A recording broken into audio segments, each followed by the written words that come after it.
It's about to get live. We keep it pretty level, no surprise. Come and listen to the topics busted. Yeah, check out our discussion. Keith Norris and D2K. K-Bump 20 on the MIC. Jet Eye Night all the way in Germany. Leveled head, you know who that boy be. But they say, live and level, live and level. We on the MIC.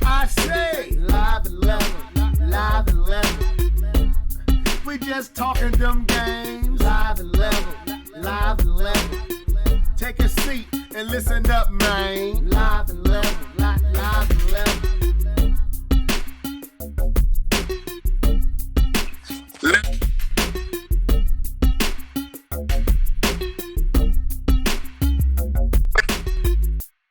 Yo, what's up, people? K-Bomb 20, ready to get this podcast cracking. Get into these topics, man, for sure. What's up, people?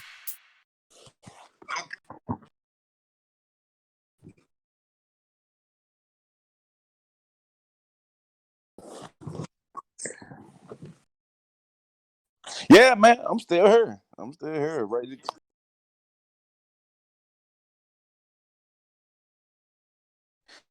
I can turn on the podcast, see if I can hear you coming through.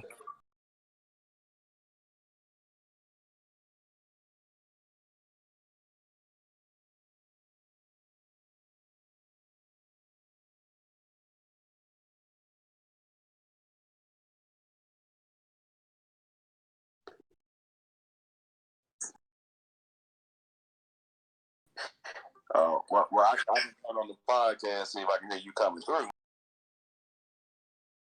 Nah, bro. Listen to podcast now. I cannot hear you. Yo, testing 1, 2, 3. Can y'all hear me? Yeah, what's up? I can hear you. You said keep or quit?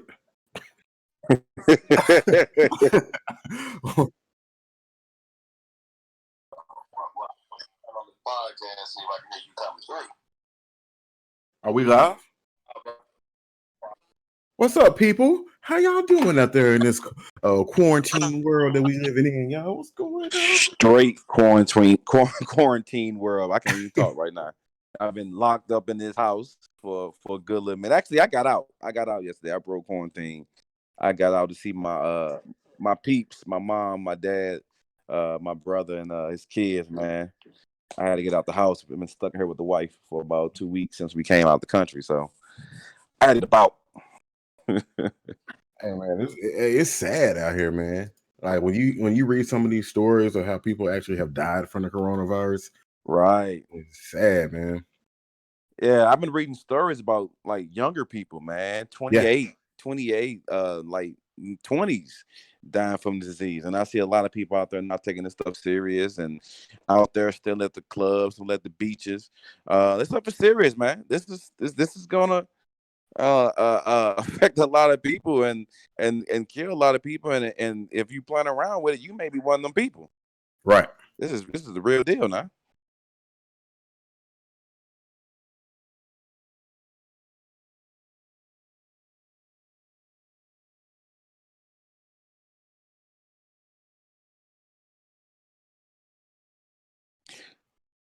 Yeah, for the people out there wondering what this silence is, this is me and Keith stop talking.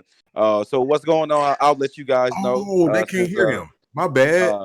Level can't tell you guys himself. What's going on? We have some technical difficulties right now. We're trying to get Level's volume to come in through the podcast. I don't believe you guys can hear him because I turned it on myself and he can't. And so if you hear bits of silence, that's probably Keith and I listening to Level as he tries to get his volume working. So just bear with us just a little bit more. We apologize for technical difficulties, but it's the real world where human stuff happens. So we appreciate you guys hanging in there with us. Man, I appreciate you for saying it because I didn't even realize. I thought they could hear him.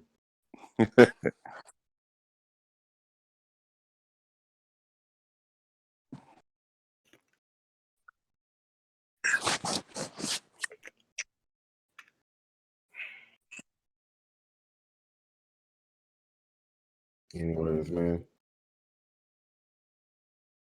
Y'all heard from D2K?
That was the jam. Okay, Man, check and see if y'all hear anything now over there. That was the jam. I'm Check, assuming check, 1, 2. that was. I'm hearing something. I think that's it. Okay, so we coming out over there. Yeah, I hear. Yeah. All right. So what y'all want to do since we unblotched this one? Do y'all want to just postpone it, or what y'all want to do? Over there. Postpone it. We all heard. What you mean? Okay, well let's go ahead and go forward. I'm getting. Hold up. I think that's it. I'm getting so much feedback, and I don't know why. I don't like that. I can hear it coming through my TV set. But No, you have feedback. But I'm actually talking through my laptop. So, but no, it ain't you. It's something on my end. Cause I got delay and everything, bro. Hold up. Let me see if I can. He said, "It's not you, it's me." It's me, bro. It's me. Says That's how all the breakups start. I says me. All right. Let me see. Let's go back. Oh man, did they fix Ori? Check. 1, 2, 1, 2. Check. 1, 2. Check. 1, 2. 1, 2. Check. Let's change this. Hey, you ever 1, finished 2. Check. that Plague Tale? 1, 2. Check. 1, 2. The who? Check. A Plague's Tale. Do you finish that yet? 1, 2. Check. Nah, Check. 1, I hadn't even played it in a while. Ah. Look, I'm like a kid in the candy store with all these Game Pass games. Ooh, what is this? Right. Ooh, what is this? Man, Ooh, what is this? I'm gonna download this tonight. What is this? Ooh, that looks fun. That's fun. Well, how do I sound? I deal with mine on my end. I'll figure this out another day. But how I sound coming through YouTube? Am I delayed or what's the deal?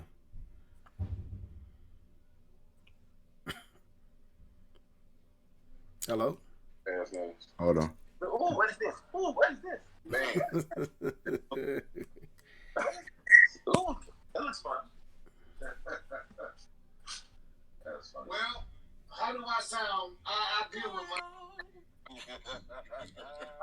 I hear everybody clear as day in the background. So I don't know. Okay, so I sound cool coming out of YouTube. Yeah, you cool. You cool, bro. All right, well let's go on with the episode. So, We good. yeah, folks, we had some technical difficulties, but here we go. We can start over. Hush it up.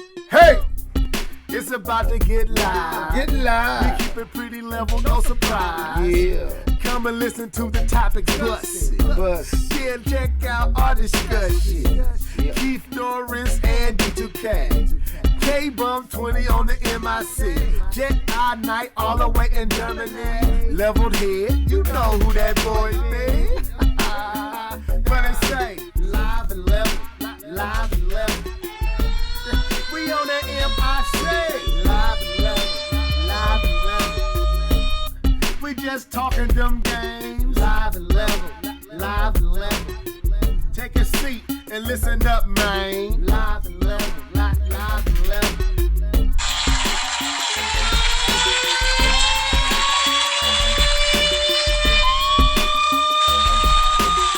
What's up, people? This is your boy Levelhead back with another Live and Level Gamers podcast. I'm going crazy. It's not hooked up through my system, but I don't care. I'm pushing all these buttons.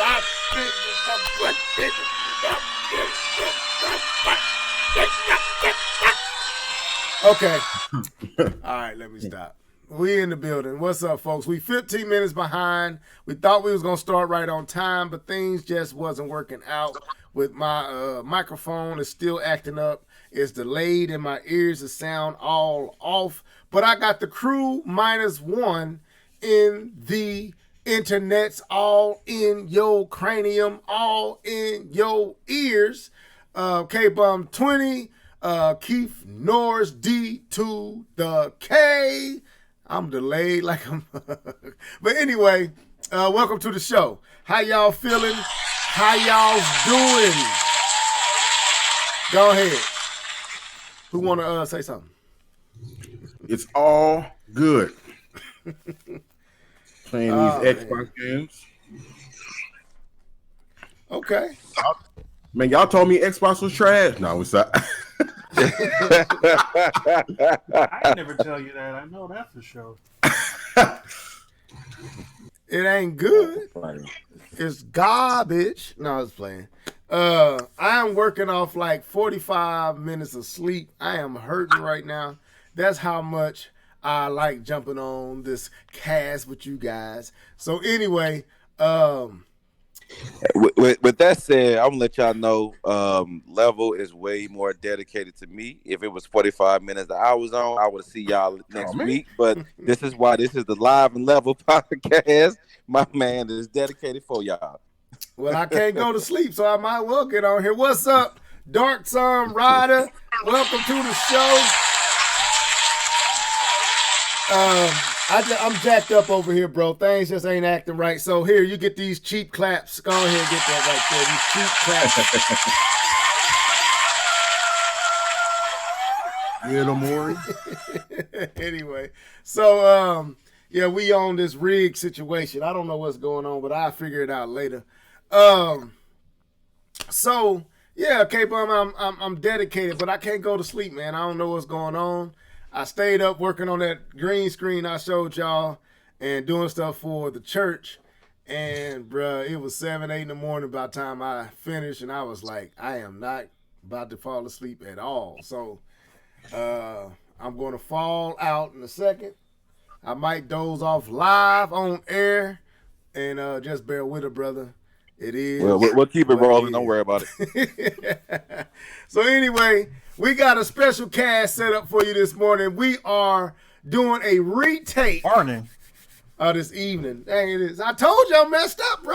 Hey, D2K, you ain't supposed to do that. Let the man roll through it. I messed up, man. I wasn't going to say nothing. Let it go. Let it ride, D2K. Let it ride. Anyway, this evening, this afternoons, this 5 o'clock PMs. Yes, we have a podcast that's dedicated to the Infinity War saga. Yes, we will not be talking much games tonight. We want to go back and ask the question, are these two movies actually good? Do they hold up? Do we have problems? Do we have issues? I told you I'm tired. So, before we get into that, I heard Mr. Norris talking about that Xbox Game Pass. So we're going to throw it over to him. Before you do that, man, let's do this. Yeah. You know what time it is? It's time for What Have You Been Gaming On? Is that a horse? Let's go. Gallop? Hey. What you been gaming on? I told you my earphones delayed. What you been gaming on? Hey. What you been gaming on? What you been gaming on? Are we waiting on something? No, we playing What You Been Gaming On, man. Just chill out over there. Y'all can't hear it. Gaming on. Nothing, but yeah. What you been gaming on? Gaming on. I'm playing it through the system now. I don't play it. All right, so what have you been gaming on, Mr. Norris? Woo! Okay, here we go. Let's do this. Right now, I'm actually playing Ori, Will of the Wisp. Game really opened up for me. I beat something. I thought like a frog or something. Been playing that Gears. Little Final Fantasy 15. Final Fantasy. Oh yeah. I played the demo of the Final Fantasy 7 and the demo of the Resident Evil 3 remake. Man, been quarantined. The game's just been coming. And then my coworker, she was telling me about Sea of Thieves, and I was like, "Oh, you play that? All right, let me download it." And we finally, I think I downloaded it like a few days ago, and I finally caught up with her to play. and she was showing me what she do, and I'm probably gonna jump on with her. Oh, that joint lit, ain't it? Is that I get it. I get the appeal. I'm not saying that it's gonna be the game of the generation or something for me, but I get the appeal. I was having when I was playing by myself, they give you like this tutorial, and you have to man the ship by yourself and do all these things. And I was sitting there thinking like, oh, this would actually be fun with other people. So I get it. But what else I've been playing? Man, I think that's it. I'm trying to beat this Ori so I can put this down. That's about it, I think. Game of the year? That Sea of Thieves, bro? No, I ain't gonna say that. That's funny. So just Sea of Thieves. No, you didn't hear all the other stuff I played? It's like 5 games. I was typing something. I missed it. I'm my bad. I'll be honest with you. Ori, okay, I heard Ori. Gears of War 5. I've been playing Final Fantasy 15. Played the demo to Final Fantasy 7. Demo to Resident Evil 3. So I know D2K said he thought Gears of War 5 was okay. What's your thought on it? Well, he was talking about the horde mode. Okay. So far it's pretty cool. They kind of broke up the gameplay a little bit with the whole sailing on the snow. I know y'all probably saw that, which is a big part of the travel. But it is part of the travel. But other than that, man, it's Gears. I don't really know what else. It's like Gears, Halo, Forza, like you know what those games are. Okay. So. All right, that's what's up, man. I might get Gears. I'm thinking about or get the Game Pass, but now that my son got it up in his room as far as the Xbox One, I had to go up there to play, and I don't feel like going up there because his room just ain't the place to be. So I probably won't catch that game for a while. Probably had to wait till the new Xbox come out, and I might jump back and try it out then. But K-Bum, what have you been gaming on? Well, what I've been gaming on. So majority of the time in gaming on I've been on 2K since everybody's stuck at home. More of my partners have been able to get in and all get on the squad together and play a little basketball. I've also played a little bit of the new season of Overwatch since they're introducing a new character coming up within the next couple of weeks, and they started a new season where they temporarily ban a couple of heroes, which changes the meta kind of on a weekly basis, and so that's been very different. This Overwatch 1, the original one? Yeah, I mean that's the only thing out is Overwatch 1 right now. Okay, all right. But they ban a character and it completely changes the meta depending on who they ban. I'm not a big fan of it right now. Maybe I'll like it a little bit more the more I play it, but as of right now, I'm not a big fan of the temporary ban system. So I've also picked up a little baseball, played that in between. While I'm working, I can't sometimes dedicate a whole hour into a game. I'm working from home. Sometimes I only got about 10, 3-5 minutes and get a quick baseball game in. So I picked that up. And also, another thing I decided to pick back up because I wanted to finish it is the Hellblade. I picked that back up. I said, you know what? I want to go ahead and finish this game because it is very interesting. Can I ask a question? Yeah, bro. Go ahead. 20. K-Bum 20. Yeah. Have you finished Zelda yet? No, I have not.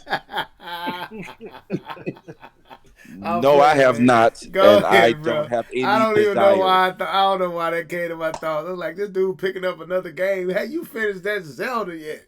What's going on, man? No, to me, it's a chore to play Zelda.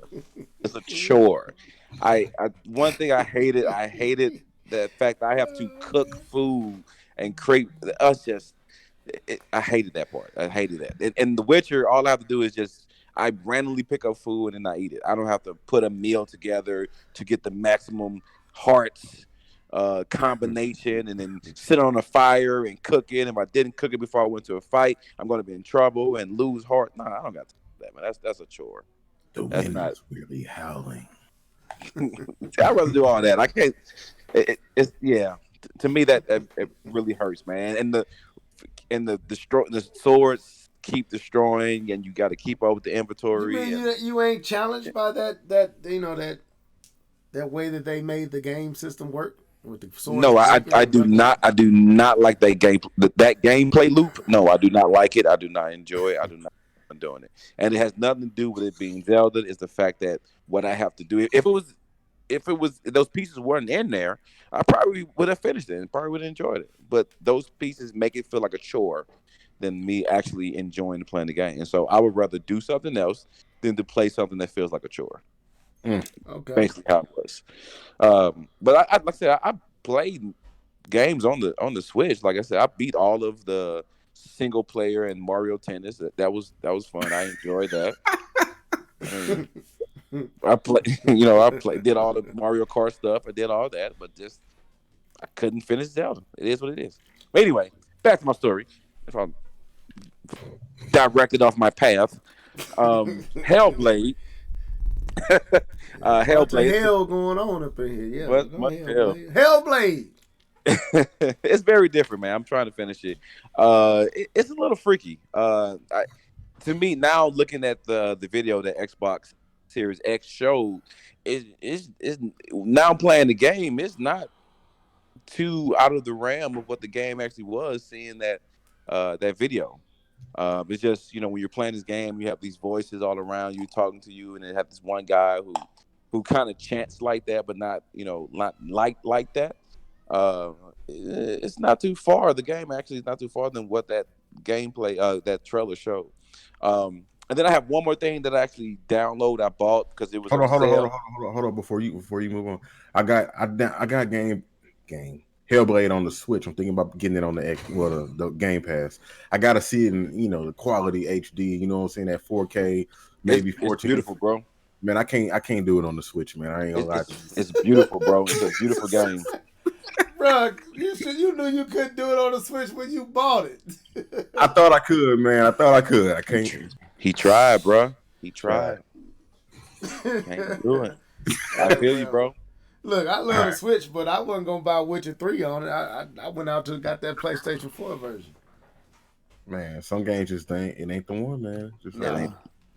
My bad. No problem. And the last game that I haven't played yet, but I just bought it because I wanted to give it a try because of I went there and I'm like I kind of understand the history and some of the lore, some of the past. I went and got that Assassin's Creed Origins. Okay. I told you I could have gave you that. Man, it was on sale. It was on sale For how much? for like $15. $15 too much. You could have got it for free. No, it's $15, man. $3.99, K-Bum. Man, it was on sale, man. I was looking through. I'm like, you know what? I have it digitally, and then have to get up and change this. So, so I just went ahead and bought it digitally, man. It's $15, not a big problem. So I went ahead and snatched it up. I got it downloaded, but I haven't tried it yet. I haven't turned it on, played anything yet. I'm gonna tell you right now, you can get lost in that game. That game, if you travel too far off the beaten path, you might not find your way back. Because that's where I'm at right now. I'm like, where the heck do I supposed to be? I'm fighting people way too powerful. So I just the wife already agreed that she's gonna come down and play a little bit of. So that was one of the biggest things for Uncharted. I think she sat down and watched me play pretty much all the Uncharted's. Okay. So that was always pretty cool. And she helped me. I know for 4, she helped me solve like most of the puzzles. It was pretty cool. It was pretty fun. He got a pretty cool wife. She don't like Nintendo, so she lose a few points. But hey, hey, she was flaming you on that Nintendo, bro. Yeah, man. I'm still holding the grudge. Like, he still plays that? From that. Is that for his daughter? I still got wounds from that, K-Bum. I'm still sensitive to what your wife said to me. I kind of feel some type of way about that. So you get over it. No, I don't know. Because he did make me feel like a child. Like, ain't that for kids? When did we start playing child's games? I'm like, what? He finna take the Switch to the back like old Yeller. Man, that was on the That was with the Wii U. She was saying that about the Wii U. The Wii U. Yeah, so we don't play them child's games over here. I was like, what? Miss K-Bum, why did you say that so harshly? Okay. All right, D2K, what you been gaming on? I've been really gaming hard on this Yakuza 0. I pretty much finished both stories in terms of the actual campaigns, but now I'm going back and doing all the side missions. And it's like you think that you got everything figured out, and then there's like another door opens. You're going in and out on this. You hear me better now? Yeah, we hear you. Okay. Yeah, there's so much to do in terms of actually 100% clearing this game out, because you're playing two different characters. You're basically playing from two different perspectives. The same story, but two different perspectives. They don't really cross paths. I mean, when you beat the game, there's a cut scene where they finally meet each other, but nothing happens. But they don't really cross paths in the game. They come close, but they don't cross paths with each other. But right now, I'm trying to max out one character and then move over to the other character and max him out. Like right now, one character who's really the main character of the Yakuza series, his name is Kazuma Kiryu. He right now he's basically, he got kicked out of the Yakuza he chose to be kicked out of the Yakuza to protect basically his father figure who's in prison because he got framed for murder, and he doesn't want that to fall on his surrogate father, because if it did, then he'd get kicked out of the Yakuza. So he chooses to get kicked out of the Yakuza, but then he starts to make his own money legit on the side. And right now I'm trying to basically buy up all this property that's in the city. This basically is Tokyo. Getting real close to finishing things off with him. But there's another character named Goru Majima who's kind of like a mercenary ex-Yakuza, and his deal is that he's trying to buy up all these nightclubs and take over that part of Osaka, Japan. So I have a lot of work to do in terms of getting up all the clubs over there with him. But this game is it's like Shenmue, where it just totally engrosses. You know, you dive into the game, you can't get out. There's so many things to do. You know, you can go over here, play video games, and you play the actual real video game. You can play darts, you can play pool. You know, it's a fun game to play. You can go fishing, you can catch sharks. What? Yeah, you can catch a great white shark with a little ragged fishing pole somehow. I don't know how you catch it, but scared the mess out of me when I pulled it out, because I saw it in the water. I'm like, what in the world is that? Because it was huge compared to all the other little silhouettes you see swimming in the water. And I pulled that thing out, and I'm like, dude, Jaws. Exactly. So, yeah, I've been playing the mess out of that, and of course, I play my normal games like my Halo. Okay. All right. Anything else? Oh, that's it. Nothing new. Okay. Nothing new. Okay, well, for me, I did get some gaming in this week. I played 2 games, Mario Kart 8 with the daughter, and I played not Infinity War. His game. Huh? What'd you say? His game? Say what? Say what? Say what? I'm not gonna play this game with you. I'm not gonna play with you. I'm gonna keep the course. Amen. So I went to church on y'all. So anyway, I played what's that game? Astro Chain. What? I haven't beat Astro Chain. K-Bone, come on, bro. Stop, man. You know what Astro Chain is, man. I know it's me. See, that wasn't even me, bro. That wasn't even me, bro. It sounded like you. I thought my bad. So yeah, Keith, I threw in that Astro Chain, man, and was playing through that. And I'm gonna say this, man. That game is Go say what'd you say? Be honest. Come on, be honest. No, I'm serious. It's got a lot of style, but it can be a little boring at times, and the action can be a little chaotic. That's the best way I describe it. Yes. Sometimes I don't feel like I'm actually winning. I'm just doing enough to where they say, well, okay, we feel like you've done enough. You can go to the next part. That's kind of how I feel. I don't feel like I'm really, that I really got the controls down packed. And it's a lot of controls, like trying to remember how to pull out my Legion, trying to remember how to ride on the back of this one and be carried by that one and trigger whatever move I need to get past this part. I was stuck. I was like, man, this is not fun. I'm not enjoying this.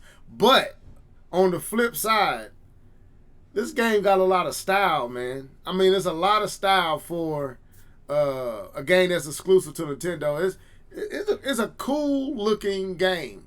I think they need to work on the combat system just a tad bit better, to where it wasn't so chaotic and kind of just convoluted, and you really can't see what's going on half the time. So yeah, I played that, and I got this itch to play Smash Bros for whatever reason, man. So I plan on playing that once I come out of hibernation, because I need to get some sleep.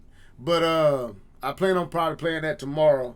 But outside of that, man, that's all I played on. So Mario Kart 8, the best game ever created. K-Bomb 20. I'm joking. It's up there though. It is up there. Did it hurt stretching your mouth that wide to say that?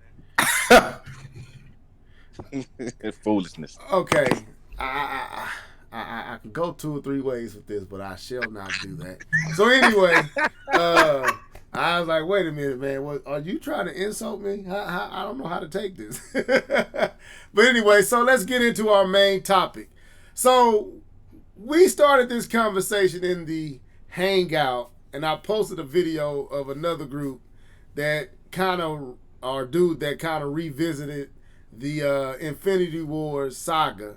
And I thought it would be a cool idea for us to jump on here and have this discussion amongst ourselves, because we talked about this when they came out. We was real excited for what we saw, especially Infinity Wars and Endgame. So we want to just isolate those 2 movies. That's why it's the Infinity War saga. And we want to revisit and ask the question, do they still hold up? Are there things about these movies that we wish we would have seen? Are there areas that, looking at it now, hindsight, and being able to watch it a few times, that disappointed us? Are there aspects of it that we are more appreciative of now, even more so than we were when we first saw it? All these things I want to talk about. So, yeah, let's get into this conversation. So, I throw it at K-Bomb 20, because we all were supposed to go back and watch it, both movies. So, what's your thoughts, bro? How you feeling about this Infinity War saga? The Infinity War saga. With I've seen it several times since in Infinity War and Endgame, and watching everything come together the way that it did.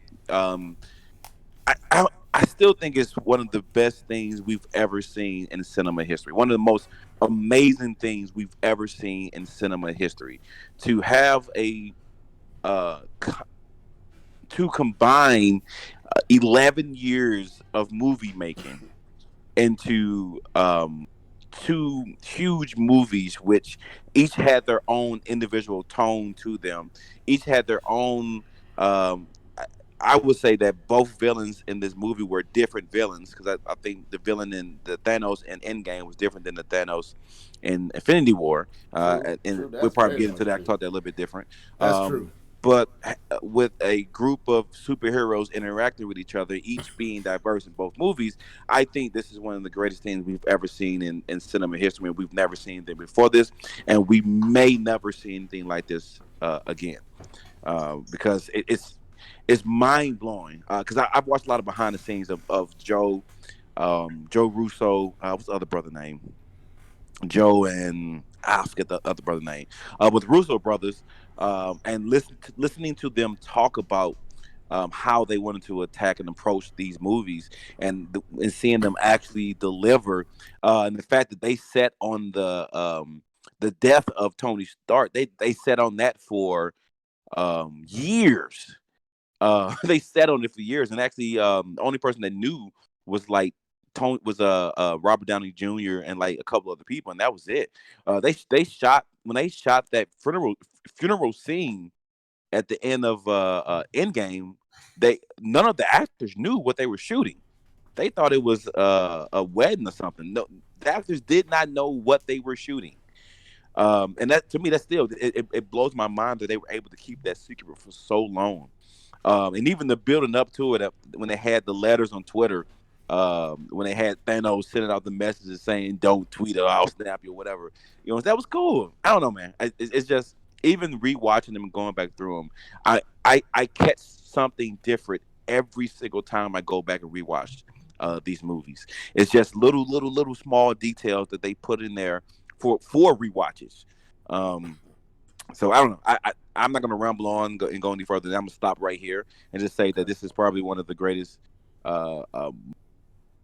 set of movies in cinema history. I'll leave it like that, and we'll get more in details later. All right, D2K. Well, this was probably the most ambitious project in cinema history. Set out and have a plan from the beginning, have it executed so flawlessly, to where going all the way back to the first Iron Man, everything was interwoven so well, and all the characters' stories were told so well that I didn't really have a whole lot of questions left after the end game was over. I mean, there's still some questions here and there. We'll elaborate on that later, but for the most part, every story was told to the letter that it needed to be told for this universe. And I think that, like K-Bomb was saying, that we probably will never see this again. I would probably say, emphatically, we won't see this again, simply because like a one-off. You can't just keep doing something like this. First of all, it took this over 11 years of building credit of these types of movies, 11 years of building characters, 11 years of building a relationship with the characters, with the audience, and then having this big climax. Anybody else who tries to try this is going to fail, because a lot of people are always going to always compare whatever they're trying to do to this, and it's never going to match up. You see all these other companies trying to create their own cinematic, verses. You got the DC universe, you got the Monster verse, you got the Hasbro verse. There's a lot of companies that are trying to create their own cinematic universes because it worked for Disney. And while they may have success and while they may make money, it's never going to come anywhere close to what the MCU did. And I would even go further to say that going forward, the Marvel Cinematic Universe will not be able to match what they accomplished up to Endgame. That's probably true. Okay. All right. So I didn't go back and watch the movie, so I'm going off. Listen, man. I'm telling y'all the truth. Just listening to you guys, K-Bomb and D2K, man, my hat's off to them. D2K, you mentioned that other people may fail at attempting this. I think just knowing that it's possible that it could be successful. And I think people should take it and try to do what they did with these movies spanning over this amount of time and just make it their own way. Because even though each movie was connecting, each movie was a standalone film. And I think that's the most important part. They didn't just phone it in and say, "Hey, we're trying to get you to Thanos. We're trying to get you to Thanos." Except for the first Captain America, that was a phone in. But yes, everything after that. Well, I was sleepy on that one, so. But you know what I mean? Like each movie, like Winter Soldier, like that's a good film, just period, regardless if it was MCU or whatever. And I think the fact that they took so much pride and care into each movie, that's one, is to be respected, and then two, it's just really good for the fans and it's good for the industry to see that, like they basically made like 2-hour long TV shows on Netflix. You know what I'm saying? With a better budget, but right. Just thinking back over the films, man, it's incredible to see that they took. I'm not gonna say Captain America and Iron Man weren't like known characters, but they weren't on the Superman, Batman level of characters, right? As far as like public image or whatever, people know Superman. They were not A-lister comic book characters, because you have to remember that what was number one in Marvel comic books and even Spider-Man. TV shows was Spider-Man and X-Men. Yeah. That was number one. The Avengers comic book and Fantastic Four. That was their golden calf was those. And so the Avengers and the Hulk and Iron Man and Cap were B level at that point in time when it came to popularity in the public's eye. Right. So you look at that and take what he just said. These are B level characters, and they pretty much exalted them to beyond A-list. You know what I mean? Now people look at these characters and say, "Oh man, that new Captain America movie coming out," or Black Panther. Like, come on, people weren't like screaming for Black Panther back in the day, and no one knew who the Guardians of the Galaxy were. So no, I know. Even comic book people thought they knew and didn't know. No, I didn't even know. I was worried about the Guardians of the Galaxy. So, and that was probably one of the best ones, honestly. The first one, yeah, I rewatched that. Yeah, definitely. But that's it though. It's for me, it's a lot of respect for them to take these characters and actually make good movies. They had respect to the next film coming up, but they also paid a lot of respect to the film that they were actually making. And I think that's where a lot of people missed the mark. They're so focused on the next movie. It's like, no, man, people went out and paid their money to watch this movie. Let's give them something good, and then we can worry about the next one because we already got it mapped out. But you know what I mean? So just looking back, This is a historic span of movies, and like D2K said, it probably will never be taught even by them. I'm gonna be honest with you, I still hadn't seen the new Spider-Man. Far From Home. It's passable. It's passable. I like it, especially I like the end. When he squares off with Mac, was Mr. Well, if you haven't seen it, hold on now. Let me give something away. Oh, my bad. Well, you know who the villain is, so he probably doesn't. Don't do it. Don't do it. All right. Well, anything else you want to add before we go deeper into this conversation, Keith? No, I'm cool. So for me, I did watch Infinity War all the way through.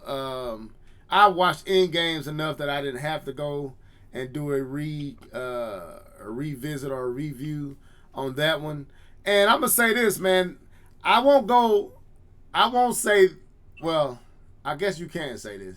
This is probably some of the best cinema we have ever seen in movie history. It's definitely up in the top 5.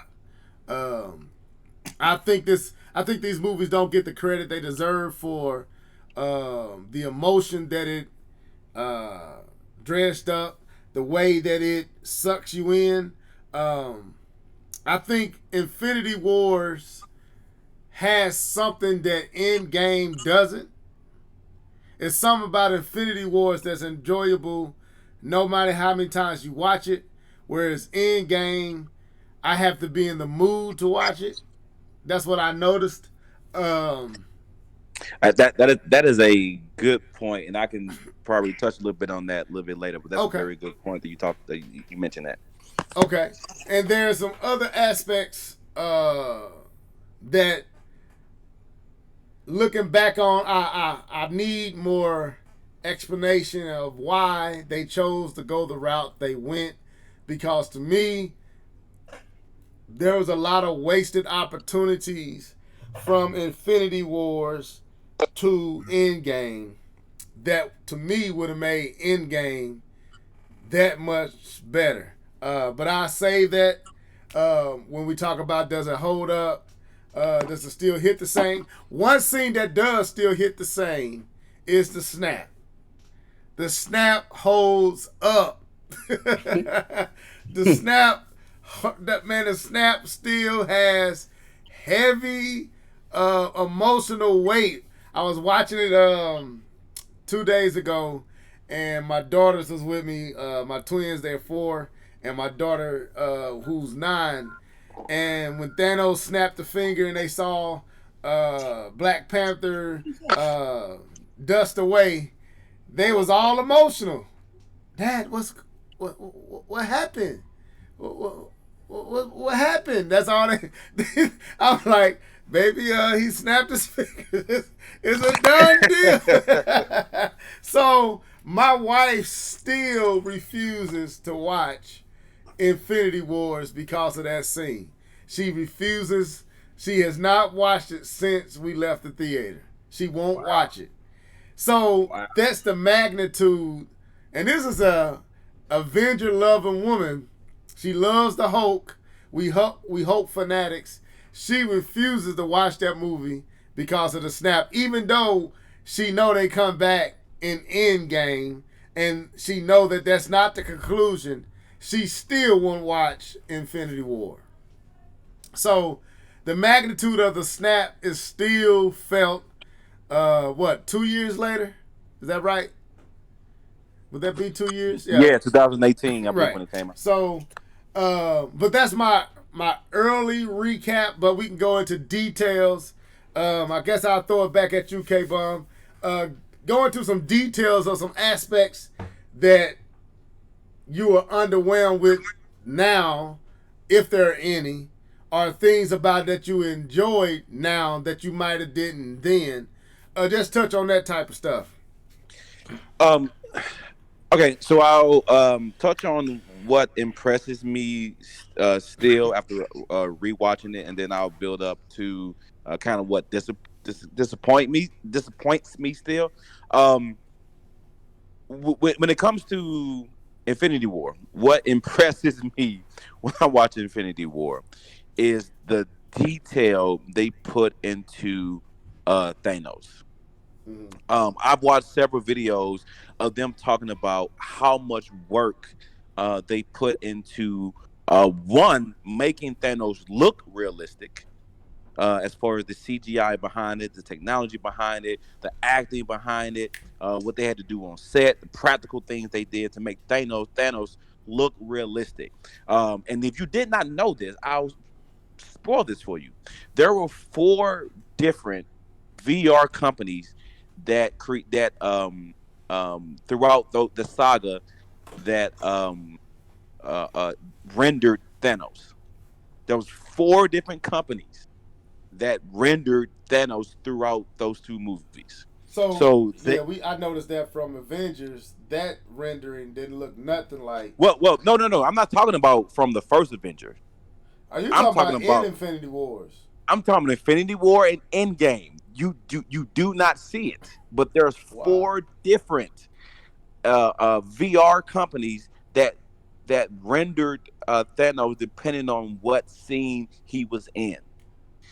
It was so well done that you had absolutely no idea. That's why I'm talking about the appreciation for detail. They were able to do that. Another thing, when I say appreciation for detail when it comes to Thanos, is what they wanted to do with Infinity War was to make him a real person. When I go back and I watch Infinity War, there's a human like character to Thanos. When I say human like, I'm referring to compassion. There were several moments where he showed compassion to the people that he was even fighting.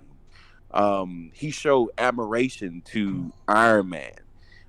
When he was with baby Gamora, he showed love. Even with adult Gamora, he showed love for her, and you can see the love for her. He was physically hurt when he had to kill her, but in his mind, and which I love they did with him, is that the end, or the end game, was more important than whatever he had to do to get there, to get to this, his idea of a utopia, which was genocide, but it was his idea of making the world a better place. That was his whole goal.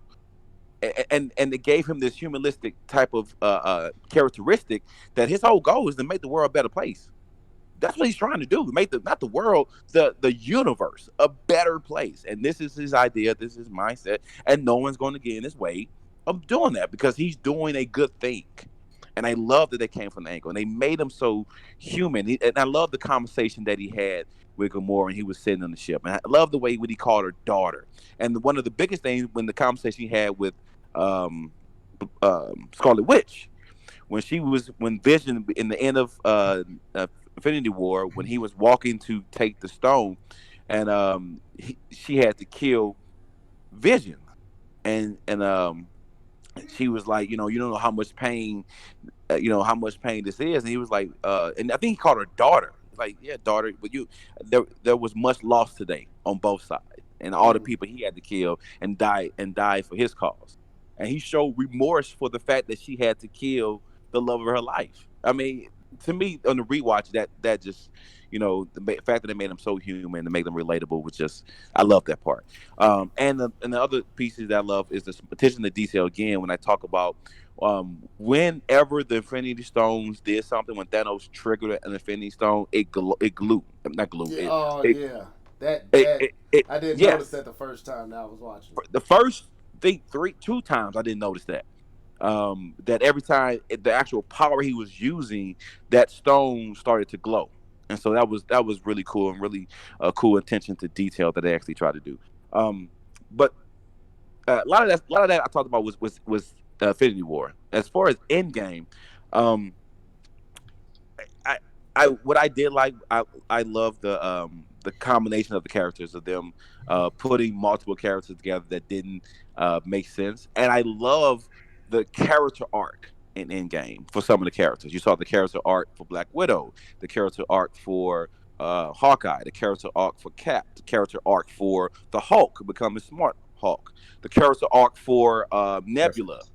You know what I'm saying? You saw all these character arcs, and how they ended up in Endgame. And I thought that was really cool that they were able to do that and actually make it believable that these characters would not end up where they are now.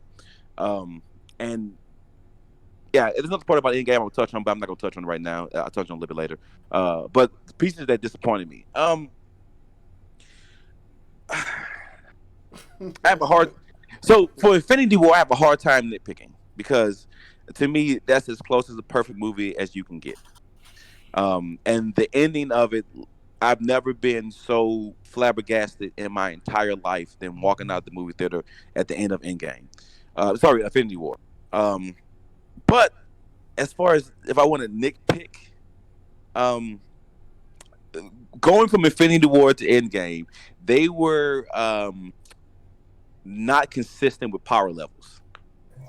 Yes, go ahead. They were not consistent with power level of how powerful people were going between the movies. That was very, it was not consistent, and so that kind of like, okay, I'm gonna roll with you. I'm gonna roll with you, but that kind of, what I'm saying, threw me off. And I guess I'll talk about the piece of Endgame that I've been holding off on. Kind of the piece you said that made Infinity War more rewatchable than Endgame. Endgame relied too much on emotion to make it a good movie. They pulled a lot of heartstrings, but the problem is the majority of the movie was it was built on those heartstrings and your emotional tie to those characters throughout those 11 years. And so to me, it relied too much on the emotional aspect. Even the starting scene with Tony talking about him dying, it to me it relied on too much of the heartstrings to kind of pull the story along because it was very slow. I don't really have too many bad things about Infinity War. I think that's one of the greatest movies I've ever seen in my entire life. And I can't nitpick. Not too much I can nitpick about that. But Endgame is not as fun to rewatch because it fully pulls on the heartstring and it relies on that to pull the story along. So, well, I'm gonna hold off mine because I wanna say something to what you just said. But Keith or D2K, who I want to add something to that. I guess I throw it at you, D2. Oh, go ahead. Is it D2? Oh, he can go. Well, no, come on, Keith. Give me your. You don't know if you can answer this question. No, I can answer. I'm saying I don't know if I can be thorough as K-Bomb. I'm sorry. I've watched these movies so many times, bro. I'm sorry. I guess I'll skip to Endgame. I think one of my favorite characters or just favorite things about that movie was, and like looking back, I hated it, but just looking back, the Hulk, Professor Hulk. I wish he was stronger and all that other because he was more tame. But I just think he was a great character. I liked him in last Thor movie too. I thought he was pretty good character. You hurt me, man. You hurt me with that. You didn't like him in Thor? I didn't. I haven't liked the Hulk character since Thor Ragnarok, and everything recent has been one of my major gripes with how they concluded the saga.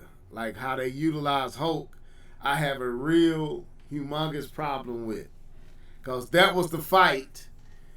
That was the person who should have been able to get his square off against Thanos. It shouldn't have been Thor. It shouldn't have been Cap. It shouldn't have been Iron Man. It should have been the Hulk. He was supposed to have that one square off against Thanos. The way he got handed. He caught them hands. He caught them hands. When he karate chopped him in the throat, and when he karate chopped the Hulk. I got this. Go ahead. Hold on. Dark Sun Rider said he has not seen any of those movies. Yeah, I saw that. Lord have mercy. I wasn't gonna say nothing. I was gonna let. I don't know what to say on that. I was gonna let him slide. But when he karate chopped the Hulk in the throat and literally made him pause, like he beat all sense. He beat intelligence into the Hulk. he beat the smart Hulk into existence. Like that was what happened. So, but I won't go into it. I'll hold that. But I'll give it back to you, Keith. Yeah, the Hulk is a sore spot for me. What's funny about that is they have I don't know what the new Hulk movie is going to be about, but they have a good opportunity to fill in that gap with everybody, honestly. What happened between those two movies. Now I know they probably mentioned it, but it would still be cool to see. Okay. But yeah, I did. I like the Hulk. I didn't like him at first, but just looking back, I think it was a cool transition and how he became really, really popular. I think the ending of Infinity War left me empty, and I'm glad the next movie came out with a year. But it really did make me feel empty. I was like, wait, that's it? I was kind of, disappointed, but the overall package is great. But I felt a little disappointed because you watch 2.5 hours of a movie and you didn't feel full resolution. But we already knew the other movie was coming. Mm-hmm. Let's see. Yeah, I think that made that movie even better because there's only a handful of movies that you can name where the villain wins at the end of the movie. And to me, I was blown. I was like, oh my God, really? But then I stopped and thought about it. I'm like, this is amazing. Like, movies that the villain and like when he sat down and they panned out and the music played and faded and the screen went black and you hear the cries of children, I'm like, But these dudes are legit. Infinity War. I don't. You pushing me into one of my pleasant feelings about Infinity Wars over Endgame. I'm trying to give D2K the space to say something if he has something to share. I ain't know if he did or not before I go in. My bad. I ain't missed that. No, you good. No, it was something you said that I want to hit on, but I want to give D2K the floor before I say it. Well, we finna hear something. Listen, clear the throat. as far as Infinity War goes, I feel like the best villains in any form of storytelling are the ones that you can relate to on a personal level. When you have a villain that's, sitting there and twirling his mustache and saying "ha ha" and being evil for the sake of evil, that character is very boring and it gets old real fast and there's no substance to it. But when you have a character who you can relate to, where you can see yourself in that character, you can see yourself possibly making the same decisions if you were in the same place that they were. Maybe not going all the way to the edge, but you can see like I get what he's doing here. That makes the character a lot more intriguing, but it also has a difference. You going where I was going? Go ahead. It also has a side effect to where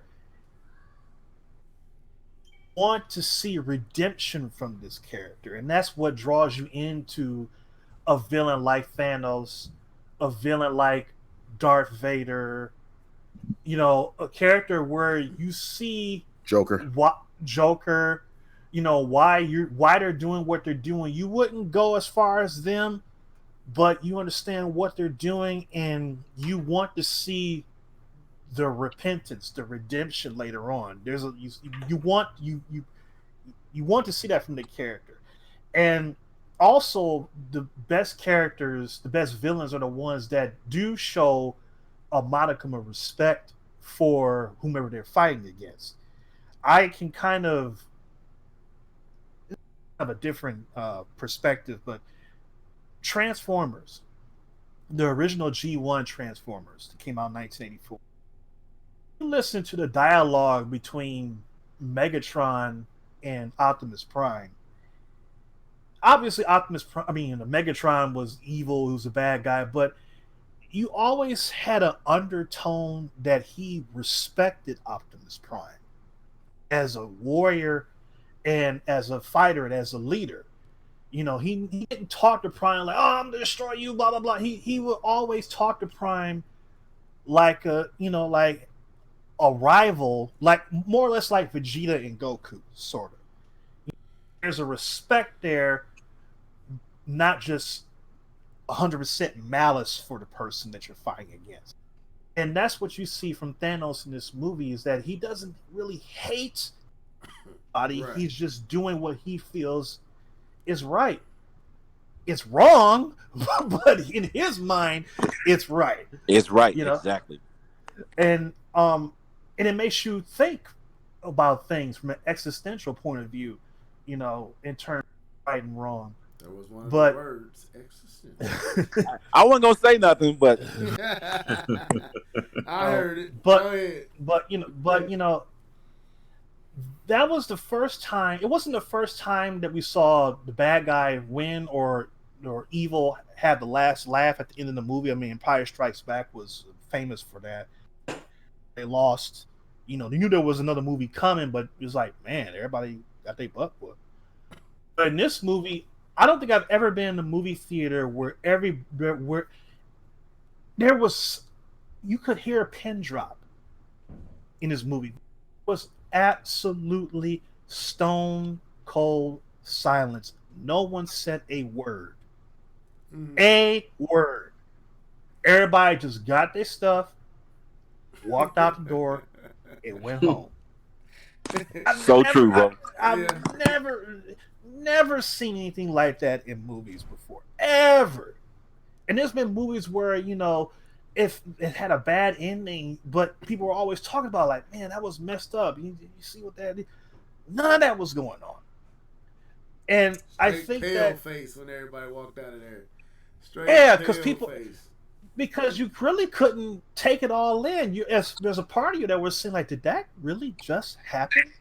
And I think what added was the characters on the screen asking what happened. I was like, if y'all don't know what happened, we don't know what happened. What happened? And I think what's bigger than that is the fact that we knew we had to wait a whole nother year to get the conclusion of such an ending like that.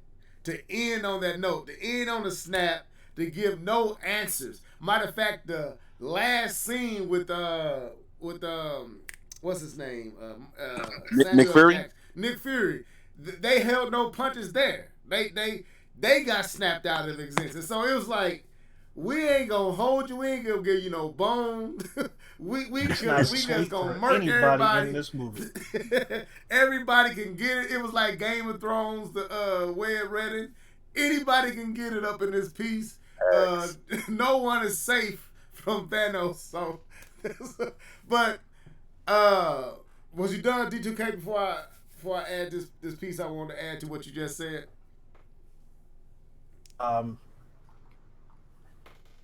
No, as far as Endgame goes, I mean, obviously the movie was amazing. I enjoyed it a lot. It was, awesome.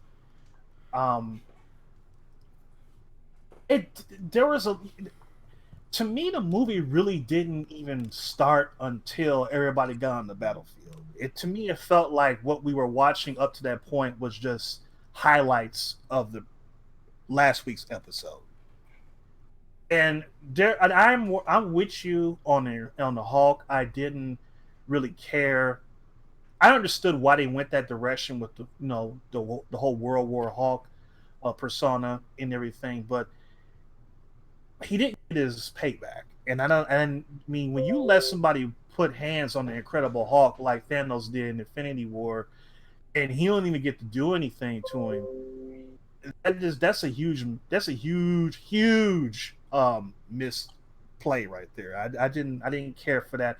The whole scene with what's her name, Captain Marvel, they could have erased all of that and put the Hulk in. Right. That's the spot where the Hulk should have been and probably was, but somebody said, well, let's put Captain Marvel in there, and it accomplished nothing. But but that's I didn't mind that scene. I didn't mind that scene. That Hulk should have been in that scene, and he should have got. I mean, he didn't have to beat Thanos, but he did need to put some hands on him at least. Yeah. Where it was like, he might get him. He should have had similar to like the Scarlet Witch moment where Thanos, like, he hulked out and Thanos got a full-fledged Hulk, and we should have saw that. We waited 10 years, 11 years to see this encounter, and the main person we really wanted to see him go up against, you hold back. I don't understand. I can't rationalize that. So I've been holding mine. Let me get this out. Wait. Is D2K? Well, D2K ain't done. I don't want to just infringe on his space. If he has some more to share. Get this done because people keep jumping in. But no. I mean, I didn't care for that. I did love the part at the end where everybody got into the act. I love the part where they basically tied up all the loose ends and all little nuggets that Easter eggs that they laid, came to fruition, like Captain America grabbing Mjolnir, whatever they call that thing. Hammer. Mjolnir, meow meow, whatever they call it. That was like, oh yes, that was that everybody stood up on that like, yeah, that's what I'm talking about. That was a snap finger feeling moment right there too. Go ahead. and even though Thor was all fat and out of shape, he was still getting down with Stormbreaker and Meow Meow, and then Black and the Black Panther and them showed up, and then the girls had their little moment and everything, and that was cool, and everybody got it in, and it was cool, and I mean, well, not everybody got it in, but mostly everybody got it in, and I thought that the end. The one thing that I didn't like the most was the fact that we didn't really get to see. You gave us Ronin for like 5 minutes, and that was it. And that really, really rubbed me the wrong way. Because I'm like, man, that fight scene was so good, and I'm like, I need more of this, and they took it away, and it was like, okay, fine, whatever. So, I'll stop right there because it seems like everybody else wants to. No, what I want to add. No, I want to say this. I want to go back to Thanos in Infinity War, and the thing that came to me watching it this time, and just first of all, this is Thanos' story. These two movies is Thanos' story, especially Infinity War. He is the star of that movie, and he does not feel like a villain. That's what I walked away feeling this last time watching it. I didn't feel like Thanos was a villain. I felt like he was misunderstood. He had morals. Like the scene where he had, what's her name? His daughter. Gamora. On the planet where the collector had all the stuff, and Reality Stone. He was going for the Reality Stone, and Quill was supposed to kill Gamora. Yep. And I like how Thanos pushes Gamora in his face, but when you realize Thanos was never going to let him kill Gamora.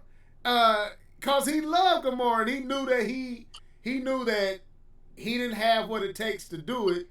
Plus, he himself had genuine affection for Gamora in a way that, like a father to a daughter, and like these aspects of Thanos made him not feel like a villain. Matter of fact, some of these heroes felt more. Because you can look at Iron Man. But you remember he complimented Quill. Yeah. He said, I like this one before he disappeared. When he disappeared, he said, I like him. Like a father would, like approving of his daughter's interest. And that's kind of how I felt. In some capacity, you could say that the villain was more what's the word I want to use? Had more honor than the superheroes. Like you look at Iron Man don't take nothing serious, cocky and arrogant, walks in like but I will give Iron Man this. Iron Man did draw blood. He said, I love that scene. He said, all that for one drop of blood. So, but what I took away from Infinity Wars is Thanos did not feel like a villain. Thanos felt like a misunderstood king or something. He was just misunderstood, and because he's misunderstood, he by default is the villain.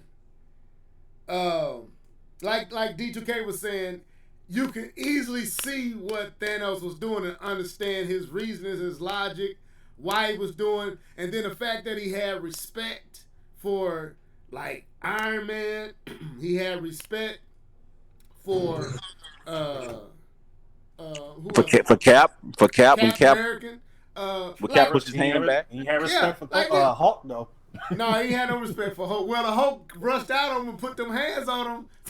Hold on 1 second. Even though, like, I know Thanos is one of the best villains, considered villains that we have, but if you go back to his reasoning for it, like he went to like the council on Titan, right? Yeah. And they didn't agree to it, so he took matters into his own hand, therefore making him the villain.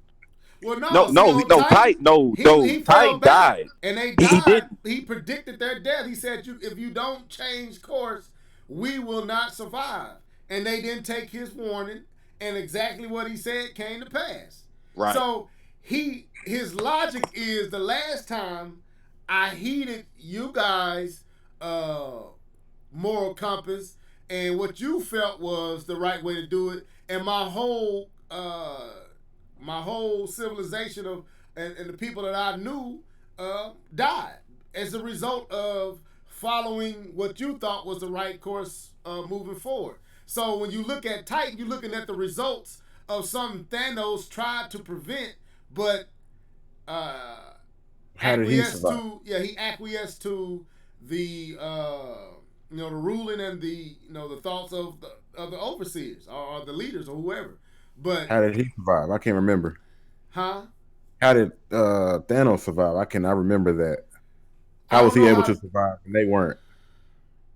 Well, I mean, that they didn't really go into. I don't think they went into why Thanos survived it. I don't know. I think. Well, but every single person then that was on Titan didn't die, but Right. the civilization died. Right. Not every single person. Right. Oh yeah, that's right. Because that's how we're gonna get some other characters on. Yes, because he's half deviant and half something else, and that's what the next movie. What are they called? The Eternals. The Eternals. Yeah. Eternals. Yeah. Yep. So that was my thing about the first one. You dealing with a character that is the villain, but don't feel like a villain. Like you can, like D2K said it well. You can rock with Thanos' reasoning. You can get with him, like the way he treated Gamora. That's not a villain. he now he didn't like his other daughter. He didn't like her at all. But he genuinely loved Gamora. The fact that he spared people, like when he shows up at Black Panther Wakanda, Thanos just didn't come in. He could have came out, just wiped out everything, but he didn't. He's like, man, just move out the way and give me the rock. Just give me the stone, man. Just y'all don't understand what I'm trying to do. Y'all get it after a while. Just move. I ain't even trying to kill y'all.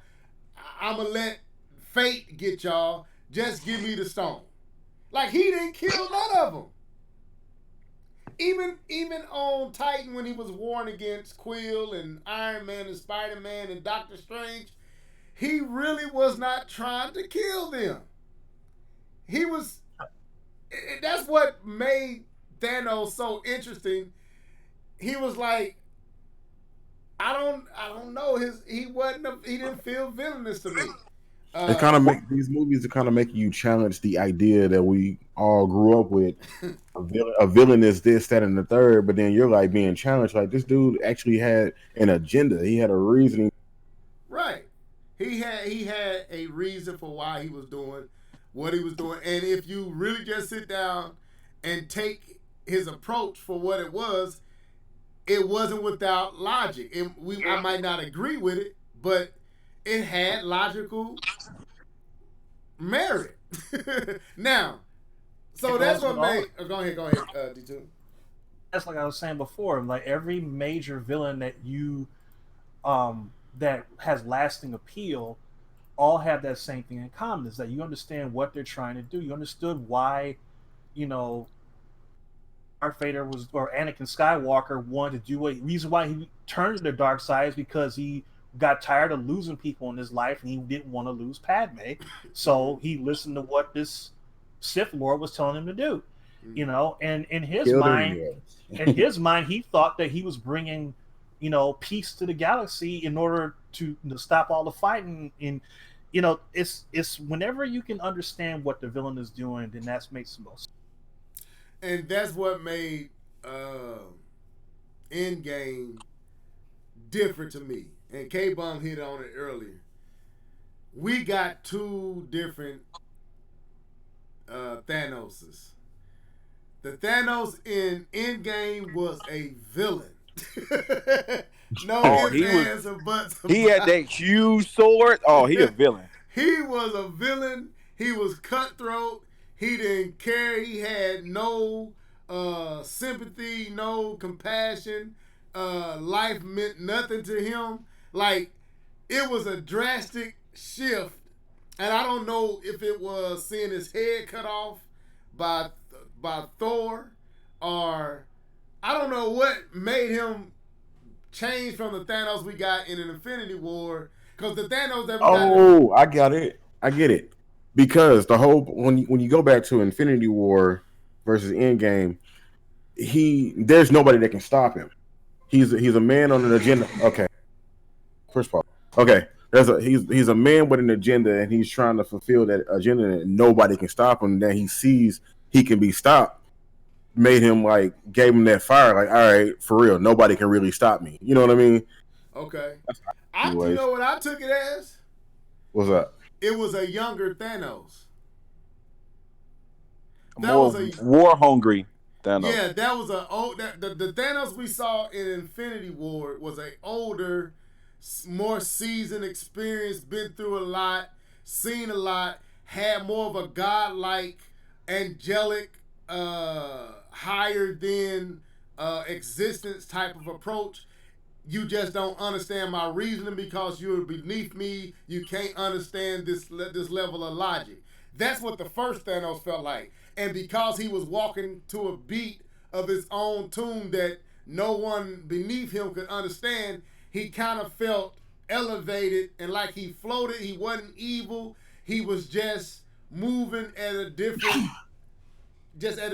rhythm than everybody else. Whereas the Thanos in Endgame was like a war-hungry, still trying to prove himself, still wanting to push his way. Like that brother was a warrior. Like the Hulk, when the Hulk ran up on Thanos in the first one, Thanos just did enough to get him down. He didn't really put them hands on him like he could have. He hit him in the throat, slammed him, walked off. He wasn't going to kill anybody until old dude sent Hulk back. He killed him, and when Loki tried to stop him, hold on. He did kill 2 people in the first 5 minutes. Well, I mean, of course you. Okay, I'm just saying. Yeah, but let me have this pass, man. But you see what I'm saying? But that Thanos wasn't ruthless. He'd kill you, but he will also equally spare you. The Thanos in Endgame, that brother wasn't sparing nothing.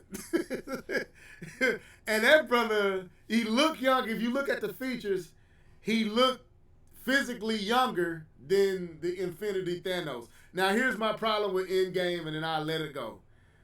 The power scaling was all over the place. To me, they ruined characters for no other reason but to make other characters more prominent. I think they neutered and nerfed Thor for the purpose of making Captain Marvel fit in and have her moment. I think they went the wrong way with making Thor fat. I thought that was stupid. It just didn't fit, and made it. It took me out of the moment seeing Thor like that. Hulk was a definite disappointment. Hulk should have had more engagement with Thanos. He should have been on the front line with Captain America, Iron Man, or Cap. It should have been Cap, Thor, and Hulk. Iron Man should have been the last hope because he's the smartest one out of all of them. And at the end of the day, he had the most heart than all of them. And even including Cap. He had more heart than Cap, in my opinion. Because Iron Man literally was willing to give his life from the original Avengers. He tried to sacrifice his life just about every movie we've seen with the Avenger group. So it always showed me that Iron Man had that type of sacrifice mentality. So I don't know, man. In game, I don't hold up to me. It don't, except for the last fight. I've been trying to hold back. I do want to disagree with you. Okay. About the Hulk thing. I would disagree with everybody about the Hulk thing, and this is why. This is why I would disagree about the Hulk thing. Years ago, what's the boy name Kevin Feige. Kevin Feige had a meeting with Mark Ruffalo, and Kevin Feige asked Mark Ruffalo, what do you want to do with the Hulk character? And Mark Ruffalo told him what he wanted to do with the Hulk. This is the actual actor who played the Hulk.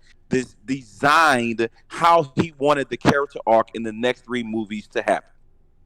This is Mark Ruffalo's idea for him bringing the comic book and him doing the research on how he wanted the Hulk to be portrayed within the next 3 movies, because he couldn't get a solo movie. They wanted to give him a character arc within the saga, because he couldn't get his own movie. This is why I do disagree with some of the disagreements about the Hulk and how he wanted to do, because I have to understand every character has some kind of character arc. And what do? You keep Hulk just the same angry Hulk? No, I enjoy the character arc with the Hulk, the character arc of the Hulk, of them actually changing him and allowing him to be smart Hulk. We know that is a character plot line that they use in the comic books. I really didn't have any problem. He did have a redemption part of the movie, which was completely undoing everything Thanos did. No, he undid. No. Yes. It is not. It is not what you wanted it to be. That's but right. it is a redemption, because he undid. Yes, it is. But bro, he's the only one that could have did it and lived, and he did it. And he undid it. No matter what you want, it's not what you want it to be, but it is a redemption. But that's what we're talking about. We talking about what we wanted. We wanted to see. I understand. I said it was still good. We didn't want to see Hulk arms shrivel up to nothing. We didn't want to see Hulk act. He can still use it. Act as if it was beneath him to Hulk out. We didn't want this Hulk. Nobody asked for this Hulk. We want Hulk smash, punch. Everybody had a character arc. Everybody. You know what you sound like? You know what you sound like? You sound like, hey, just shut up and play basketball. That's how. Look, Keith. Yeah. I really do. Just shut up and give us our hope. Go ahead, D2K. I don't agree with that. I mean, the question of who's responsible for the writing of the character is not relevant. It's about what the character actually did. If it was Mark Ruffalo's decision to do this, you broke out. Say it again. If it was Mark Ruffalo, I'll say if it was Mark Ruffalo's decision to do this, and I would put the blame on him rather than on Kevin Feige or the directors of the movie. I don't agree with the idea that the snap with him erased everything that we didn't get to see. I think that his character, they did not establish him enough as the smart Hulk for him to say, okay, I'm done fighting this is who I am now. I'm not angry Hulk anymore, blah, blah, blah.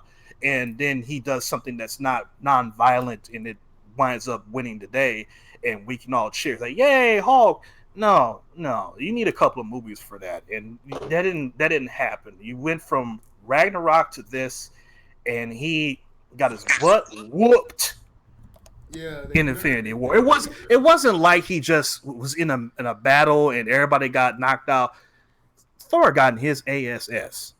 I mean, Thanos. He got in his tail. He made him look like a punk.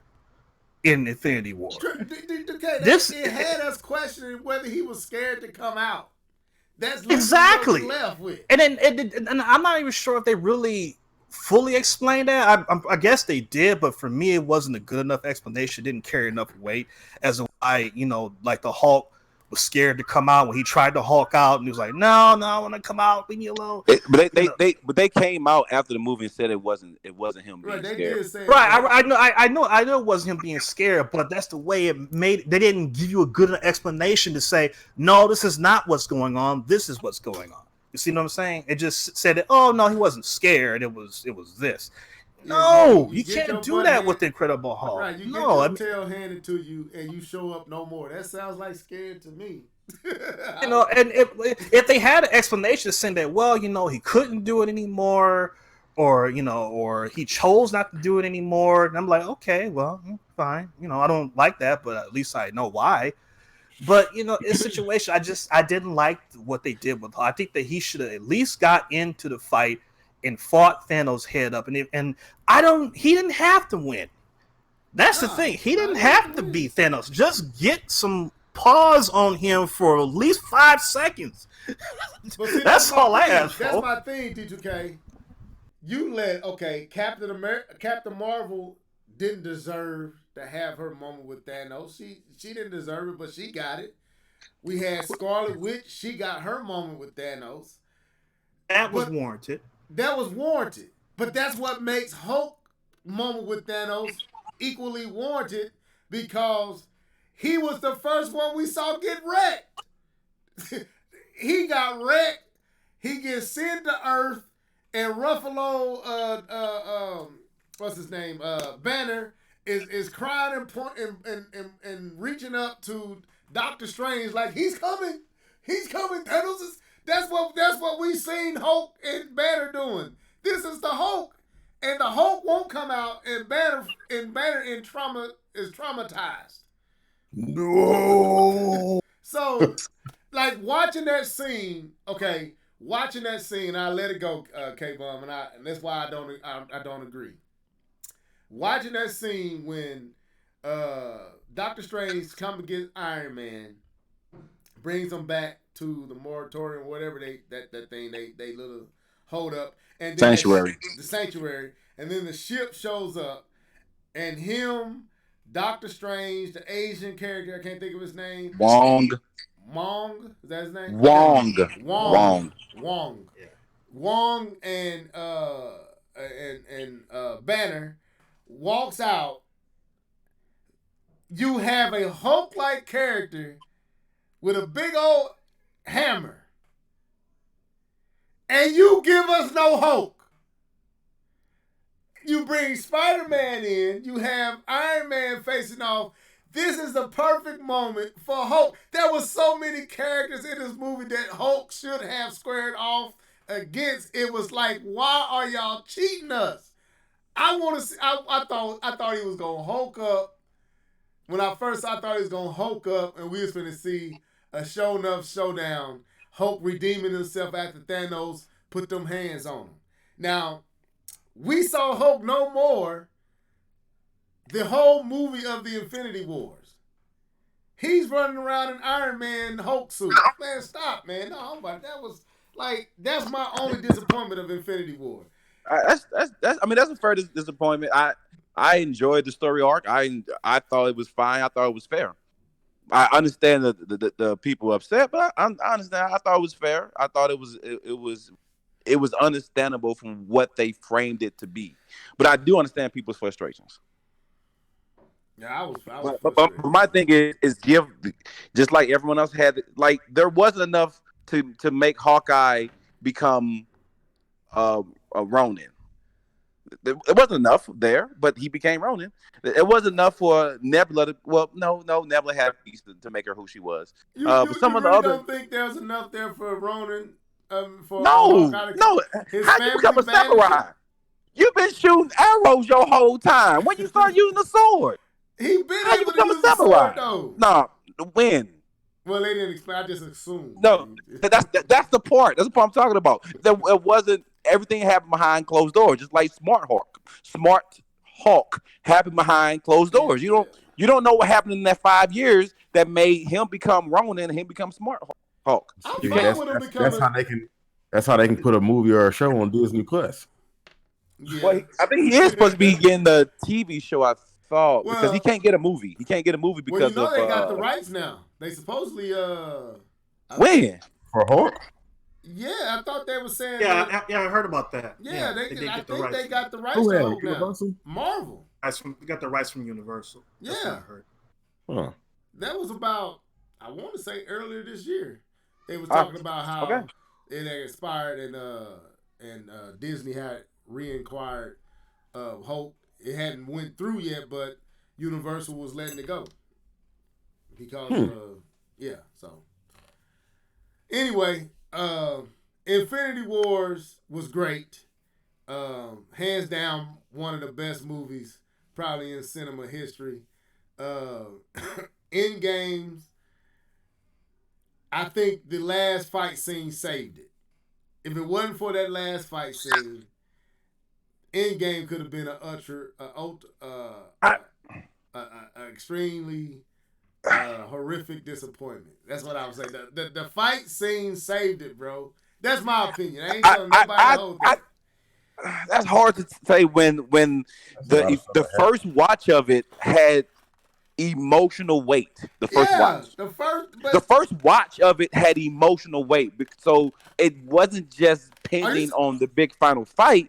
There was emotional weight that you felt through the entire movie. Let me ask you a question. Rewatching, you kind of need that, and that's why it felt kind of off because the action of the first one, but that emotional weight of the first one, watching it was enough to carry you throughout the entire movie. Let me ask you a question. I thought you were saying like the beginning of Endgames. Are you saying like just the emotion in general in Endgame or the entire movie? Yeah, the entire movie.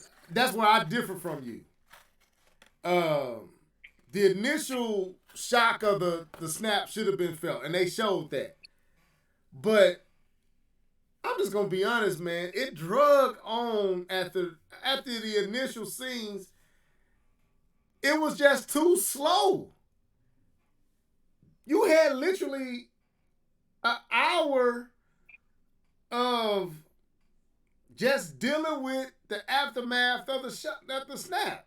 Like literally an hour and 10 minutes of a drama. And I was like, with no action at all. No, nothing. I think the only scene that you could say was action-packed was them going back to Stark Tower to get that one of the Infinity Stones, and they kind of came into the scene of the first Avengers. And you saw Cap square off against Cap. You saw Iron Man trying to get the Tesseract or whatever, which one they were trying to get, and that's when Loki got it when Hulk hit the door, which was funny as crap. And that Hulk should have been who fought Thanos. Oh God, that Hulk would have been so no character arc, but okay. that Hulk would have been so good against Thanos. Anyway, so I you know what? I don't know if I even agree. Go ahead. His character arc starts all the way back with the Incredible Hulk. Even before that, with Incredible Hulk, where he at the end of the movie, Edward Norton, they showed him and Iron Man figuring out how to control his anger, and and then they never really talked about that, but they always had that plot point based in there, so it's in the MCU. I can say that that just can't happen. And I think that over time you saw him growing with a relationship. Well, we kind of saw that. When he showed up, and the Hulk, when they showed up at the in Avengers, and he said, "I'm always angry." Exactly. So I'm always angry, and he hawked out on cue there. So I think they gave room for reasoning of understand that he knew how to control himself. And then after that, he started to, as far as romantic relationships, You went out, D2, if you were still talking. with Black Widow, he started to develop a relationship with her, and you can see that there was a conflict there, with. You went out again. Okay. So She's gone now. did he drop out entirely?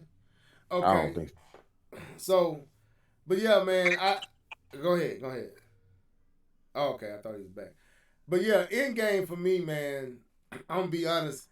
Like I said earlier, I gotta be in the mood to watch in game. Like I don't have to be in the mood to watch the original Avengers. I can watch that anytime, any day.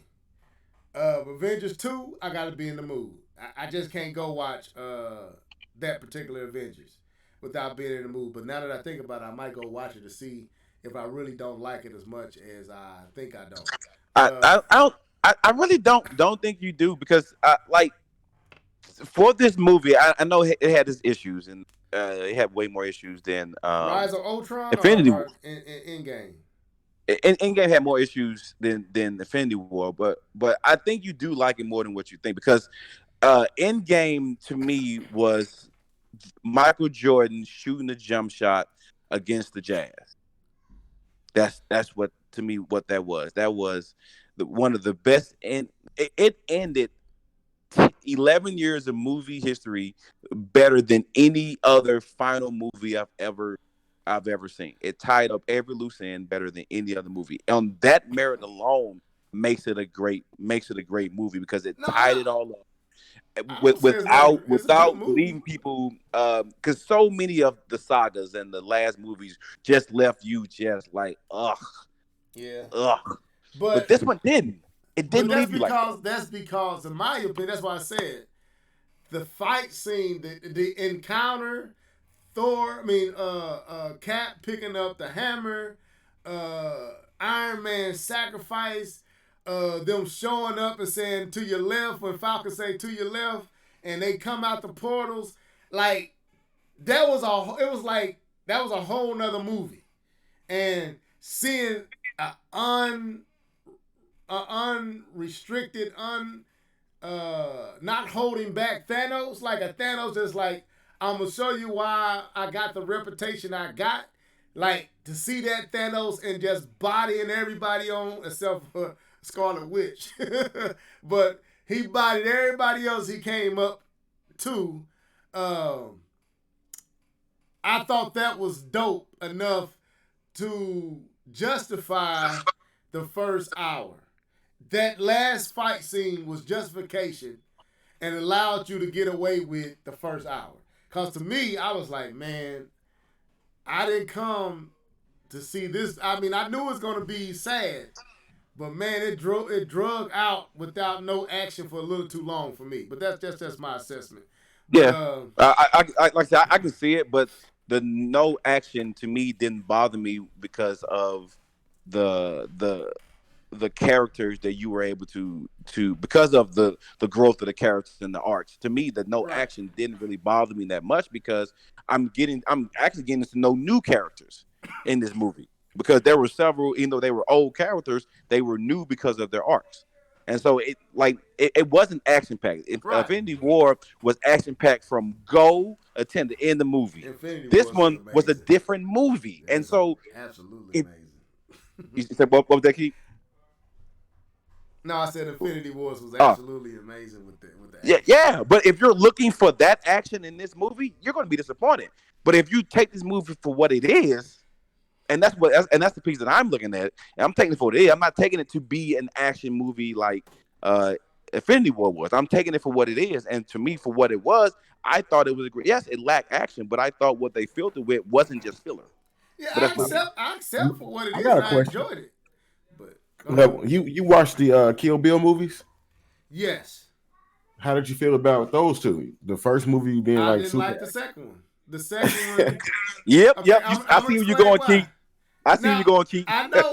Now wait a minute.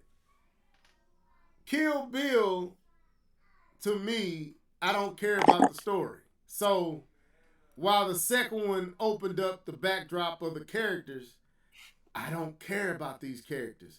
I just want to see some over the top action. That's not the case with Avengers. So, learning about Bill, learning about the assassin group and how they came to be, the how she came into connection with him, and I did not care. I came to see some heads getting slashed. I came to see what's her name, Thurman. What's her name? I can't think of her name right now. Uma Thurman. Thurman. Yeah, I came to see Thurman be action packed, doing her thing like she did in the first one, and the second one to me was such a departure from what I signed up for. That wasn't the case with. But the second one made the first one. It gave it weight. You know what I mean? It gave it that depth that it needed. Like, now when I go back and watch, if you cared about the characters, though, that's if you cared about those characters. I don't care about bro. I couldn't tell you who was what, when, where, and why.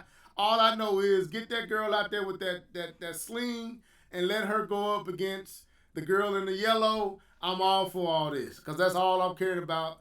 I don't care about Tarantino's story. He don't tell good stories to me. That's. Ooh. Okay. He don't. Okay. He got some. Okay. Not to divulge too far. Name me some stuff that you feel like Tarantino's outside of Pulp Fiction and stuff like that. What else do you got? You know, like Django. Django is put it like this. I haven't had the itch to watch it since the first time I seen it. I enjoyed it then for what it was. I like Samuel L. Jackson's character. He was funny. I like Jamie Foxx. I liked aspects of it, but other aspects I didn't. I liked Leonardo DiCaprio character. He was dope. Now he had a very interesting character, but there's other parts about that movie that I don't like, and I won't deal with that on here. We can talk afterwards, and I'll get into that. I can touch on a little bit. I felt like Quentin abused certain language. He blurred the lines of it, what's acceptable and what isn't, in the under the umbrella of cinema and art. He been saying the N-word since, if that's what you referred to. He's been saying that since I know. Since the 80s. That's why I don't get into just like Spike Lee. And we might need to start doing movie podcasts. I'm just as into this as well. Just like Spike Lee. I thought Spike Lee exploited women. Let it flow, bro. Huh? I said just let it flow. I thought we quarantine. I thought Spike Lee early on in his career exploited women. Like she gotta have women. Listen to me. No, I want to add 2 cents and then I'm gonna back up. I would say more than exploiting women is his portrayal of white people in his movies. Right, it's hilarious. But right. go ahead. His portrayal of white people, his portrayal of black people, but one thing that really stuck out to me early on in a lot of his movies is the situations and circumstances he always put women in, and really how he depicted us as black folks, and how he depicted everything. So I ain't never been in the Spike movies for that same reason. Like him and to me his storytelling. I don't know that I know they trying to be artsy, but it blurs reality. Like you trying to act like this is reality, but to me, you play on stereotypes, and you try to make one shoe fit all. Every situation always fall into these lanes, and that's not all. There's nuance to stuff, and he don't never show it. And even what he did to Chirac, that movie proved to me Spike got problems because Chirac was an insulting movie to me. I got it upstairs.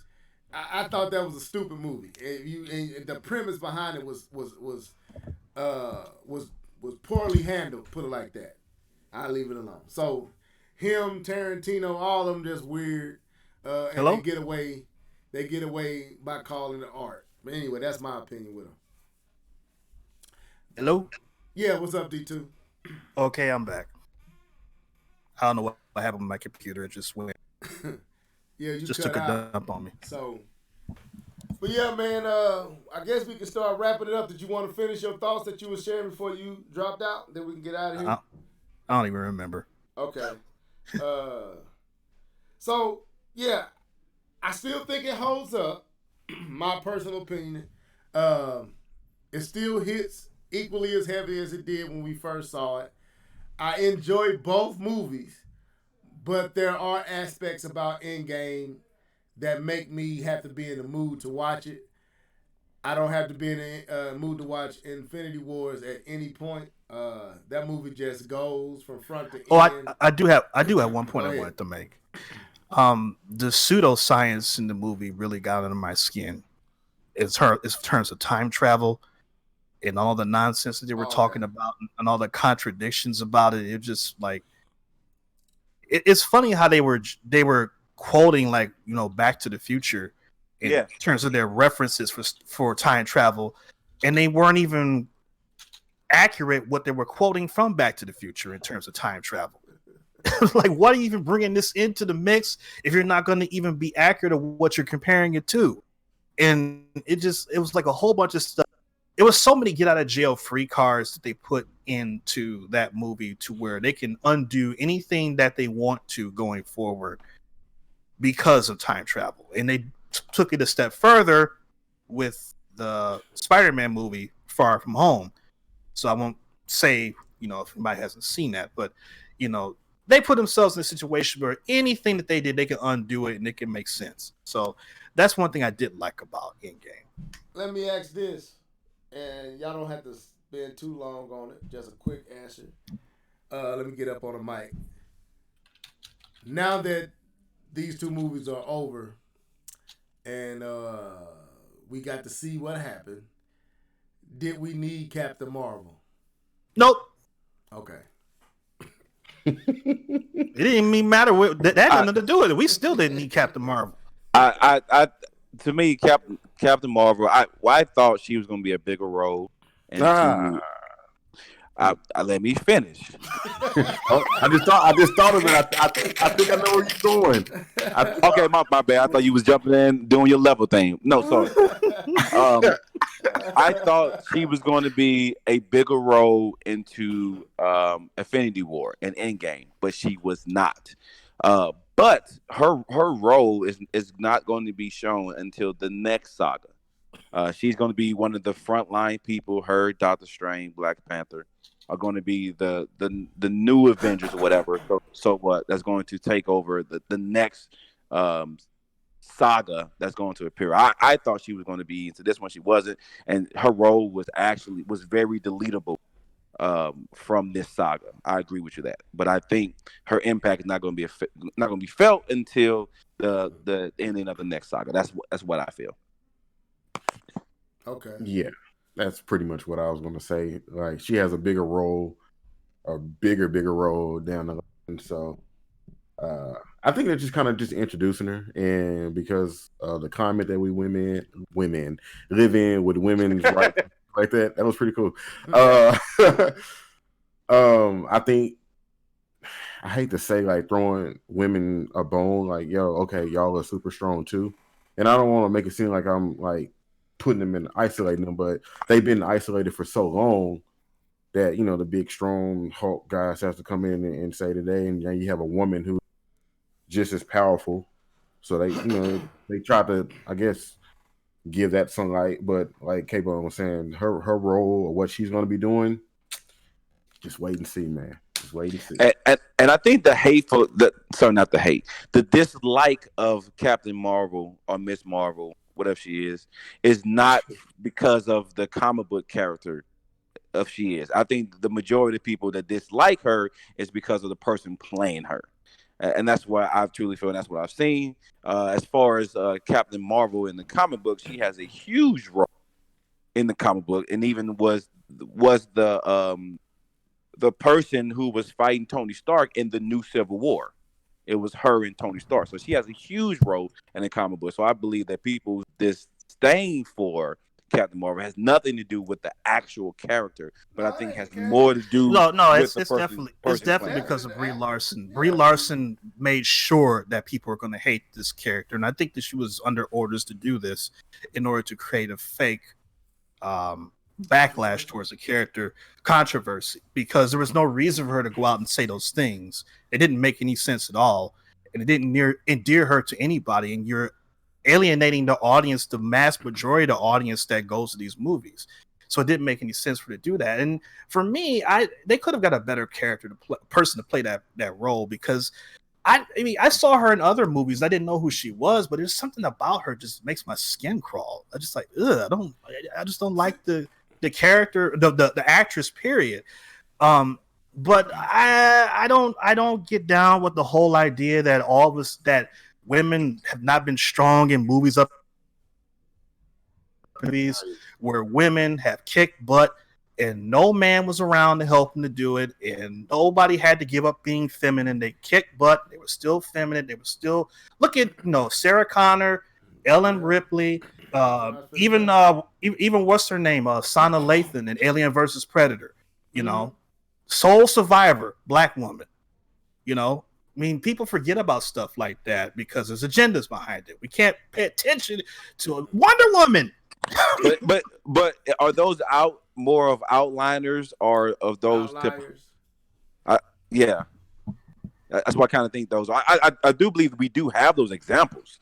I completely agree, but I think they're more French than kind of. I don't know about that, K-Bum. I don't think it's uncomfortable. I'm not sure. We had Red Sonja. We had Red Sonja.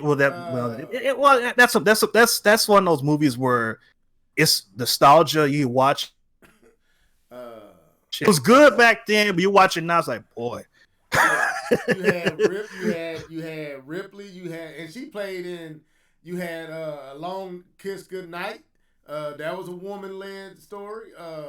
Gina Davis. Yeah, I think there's always been Vanessa Williams and what's that movie she was in with Arnold Schwarzenegger? Equalizer. No, Equalizer. It was Equalizer. It was okay. Yeah, Equalizer. Yeah. No, I thought it was like something. Eraser. Yeah, I know it was E.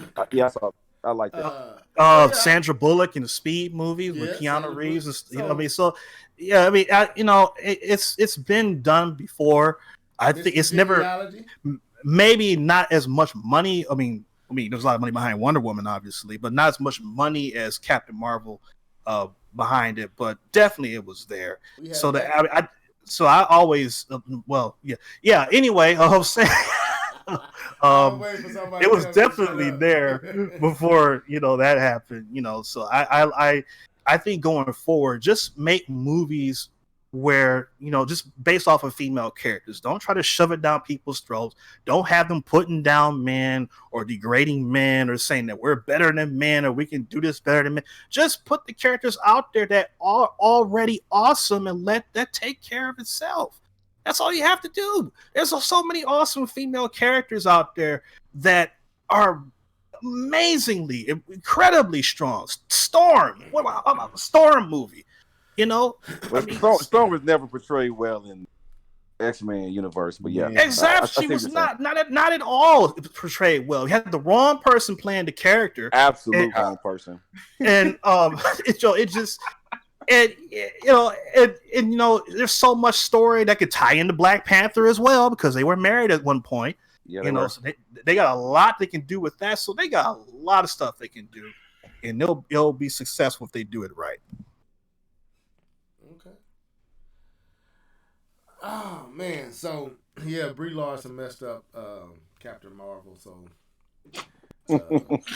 Well, hopefully she'll be the reason why she's there is to create the rogue that we want, because that is out there. That was Miss Marvel. It wasn't Miss Marvel though, but yes, you are right. Well, they retconned Ms. Marvel and created a brand new Ms. Marvel. Now it's got another chick named Ms. Marvel who has the same powers as Mr. Fantastic, the stretchy power. Yeah, the stretch. No. She did go by the name. The Captain Marvel thing was the. I know she used to be Ms. Marvel. That's where Rogue got her powers. But they said, no, we're going to forget about that and retcon it. Now it's Ms. Marvel with somebody else, and Captain Marvel that's such a convoluted story of Captain Marvel. Yeah. Captain Marvel is Shazam, first of all. That's the real Captain Marvel. Facts. Oh man. So I'm gonna have to go ahead and we try This to cut dude this yawning on short. the phone. Dude, but I'm holding on for dear life. We at 2:05. I hope that they enjoyed this. Like I said, we didn't have no intentions on coming here talking about games for real. All we wanted to talk about was these movies. And I know this probably ain't what y'all interested in, but this is what we want to talk about. So we hope y'all enjoy it. Let us know what you think. Dark Sun Rider, check those movies out. I think you will enjoy them, especially watching them in chronological order. From going in back to back, I think you'll really enjoy it. So anyway, with that being said, let's go ahead and sign out, starting off with Mr. Norris. Yo, man. I don't really have anything else to say, man. Go watch those movies. Tell myself that, do your homework before you get on the podcast. No, but seriously, man, it's good. Good talking to you guys. Always good talking to you guys. And man, just stay quarantined, wash your hands, and it was a good one. K-Bomb. Hey. Yeah. Go ahead. As you know, I mean, I'm a big Marvel fan. I do love my Marvel comic books. I have a lot to say, as you guys have seen throughout the podcast, about Marvel and a lot of opinions. So it was really good to be able to kind of talk about this and have a conversation about these movies, which are on my phone to watch at any moment. My favorite movies I keep on my phone is Avengers, Endgame, The Matrix, the first Avengers, and Winter Soldier. I keep on my phone ready to watch at any moment, at any time. So pretty cool. Enjoy the podcast. Can't wait to the next one. All right. This is Levelhead. Enjoyed you guys. I am extremely tired. Looking forward to hitting this bed. So stay safe. Stay away from that Rona. Both of them. Don't get caught up on that Rona. Anyway, till then, deuces.